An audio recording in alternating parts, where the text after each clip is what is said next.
கிளர்வேந்தன் தன்னாடு வாட்டான் நன்று என்றல் வனப்பு.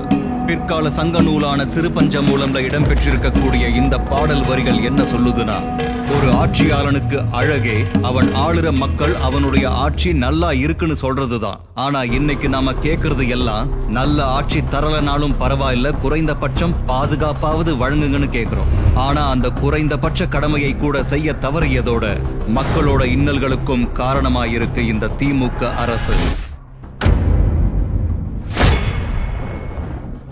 தமிழகத்துல ராஜ்பவன்ல இருந்து 1.5 கிலோமீட்டர் தொலைவில் அண்ணா யூனிவர்சிட்டிக்குள்ள ஒரு பில்டிங்க்கு பின்னாடி, அதுவும் குறிப்பாக அந்த கிறிஸ்துமஸ் இரவு எல்லோரும் பேட்ரோல்ல நைட்டு மாஸ் இருக்கு, ஸ்பெஷல் மாஸ் எல்லாமே. 2 குழந்தைங்க ஸ்பெஷல் மாஸுக்கு போயிட்டு வர்றாங்க, போகணும்னு நினைக்கிறாங்க, அந்த இடத்துக்கு போகணும்னு நினைக்கிறாங்க. அந்த குழந்தைகளை எந்த அளவுக்கு கொடூரமாக சித்திரவதை செய்து, எதற்காக ஒரு பெண்ணாக இந்த பூமியிலே பிறந்தோம் என்று சிந்திக்க வைக்கும் அளவுக்கு ஒரு கொடூரமான செயல் சென்னையில் நடந்திருக்கிறது. இதான் ஒரு எஃப்ஐஆர் டிராஃப்டிங்.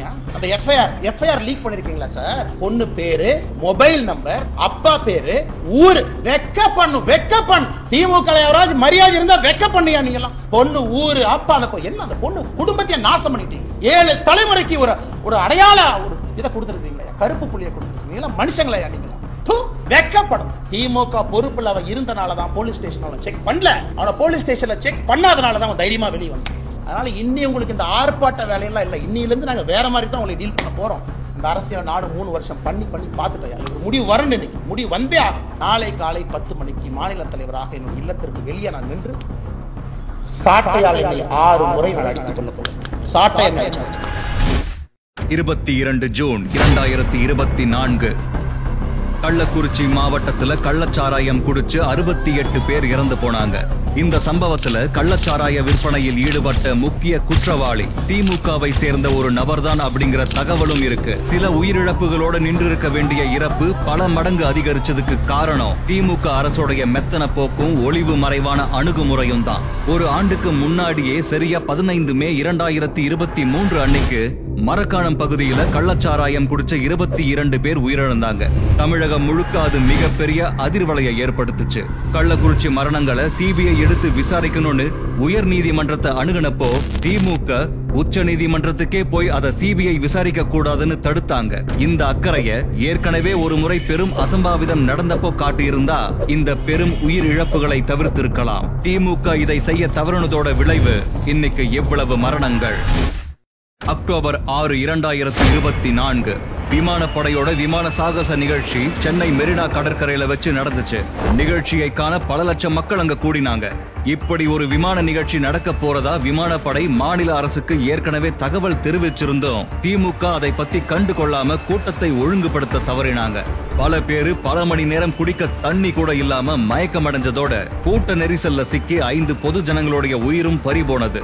ஒரு நிகழ்ச்சியை முறையா ஒருங்கிணைக்க தவறுனதோட விளைவால மக்களுக்கு இந்த துயரம் ஏற்பட்டிருக்கு.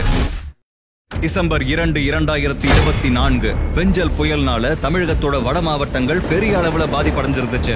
அந்த சமயத்துல விழுப்புரம் மாவட்டத்துல உள்ள சாத்தனூர் அணையில இருந்து எந்த ஒரு முன் அறிவிப்பும் இல்லாம 1 லட்சம் கன அடி நீரை திறந்து விட்டாங்க திமுக அரசு. இதனால கிட்டத்தட்ட 40 கிராமங்கள் தண்ணில மூழ்குச்சு. அந்த கிராமங்களை சேர்ந்த மக்கள் இன்னைக்கு தங்களோட உடைமைகள், கால்நடைகள், குடியிருப்புகள்னு ஒட்டு மொத்தத்தையும் இழந்து நிர்மூலமா நிக்கிறாங்க. கிட்டத்தட்ட 14 நாட்களுக்கு மேல ஆகியும் இன்னும் வெள்ளம் வடியல. மக்கள் தங்களோட சொந்த ஊர்லயே அகதிகள் போல வாழ வேண்டிய சூழலுக்கு தள்ளப்பட்டிருக்காங்க. வெள்ள நீர் வடிகால்கள் மற்றும் கால்வாய்களை தூர்வாராம விட்டதோட விளைவு இன்னைக்கு மக்கள் இந்த கதிக்கு ஆளாக வேண்டியதாயிடுச்சு. டிசம்பர் 5, 2024 பல்லாவரம் பகுதியில குடிதண்ணீர் குடிச்சு 3 பேரும் மரணிச்சாங்க. ஒரு சராசரி மனுஷன் அரசாங்கத்துக்கிட்ட இருந்து எதிர்பார்க்கிற விஷயங்கள்ல முதன்மையானது குடித்தண்ணீர் தான். அந்த குடித்தண்ணீரையும் ஒழுங்கா வழங்காம கழிவுநீர் கலந்த குடிநீரை வழங்கி 3 மக்களுடைய இறப்புக்கு காரணமாயிருக்கு திமுக. குடித்தண்ணீரை பரிசோதனை செஞ்சு அதுல கழிவுநீர் கலந்திருப்பது உண்மைதாங்கிற ஆய்வறிக்கையை வெளியிட்ட பின்னாடியும் வாய் திறக்காம மௌனம் காத்துக்கிட்டு இருக்கு இந்த திமுக அரசு. ஒரு அடிப்படையான சுகாதார கட்டமைப்பை கூட பேண முடியாததுடைய விளைவு இந்த இழப்புகள். டிசம்பர் 8, 2024 செங்கல்பட்டு அரசு மருத்துவமனையில மருத்துவர்கள் இல்லாததால செவிலியரே பிரசவம் பார்த்து ஒரு குழந்தை உயிர் பறிபோச்சு. இதே மாதிரியே 2 வருடங்களுக்கு முன்னாடி ராஜீவ்காந்தி அரசு மருத்துவமனையில 17 வயசான பிரியங்காங்கிற கால்பந்து வீராங்கனைக்கு தவறா சிகிச்சை அளிச்சதுனால உயிரிழந்த செய்தியையும் பார்த்திருப்போம். இது ஏதோ 1-2 சம்பவம் தான் கடந்து போக முடியாது. இதே மாதிரி பல சம்பவங்கள் திமுக ஆட்சிக்கு வந்ததிலிருந்து தொடர்ந்து அரங்கேறிக்கிட்டே இருக்கு. மருத்துவர் பற்றாக்குறை, தவறான சிகிச்சைன்னு அரசு மருத்துவமனைகள்ல உள்ள குறைபாடுகளை திமுக சரி செய்யாம விட்டதுடைய விளைவுதான் இந்த தொடர் அசம்பாவிதங்கள். இப்படி ஏராளமான கொடுமைகளை சொல்லிக்கிட்டே போகலாம். திமுக ஆட்சிக்கு வந்ததுல இருந்தே தமிழக மக்கள் எப்ப வேணாலும் என்ன வேணாலும் நமக்கு நடக்கும் அப்படிங்கிற பயத்திலேயே வாழ்ந்துட்டு இருக்காங்க அப்படிங்கிறது தான் நிதர்சனம். இன்னும் ஒரு படி மேல சொல்ல போனா தமிழ்நாட்டுல நடக்கிறது திராவிட மாடல் இல்ல, இது ஒரு டிசாஸ்டர் மாடல்.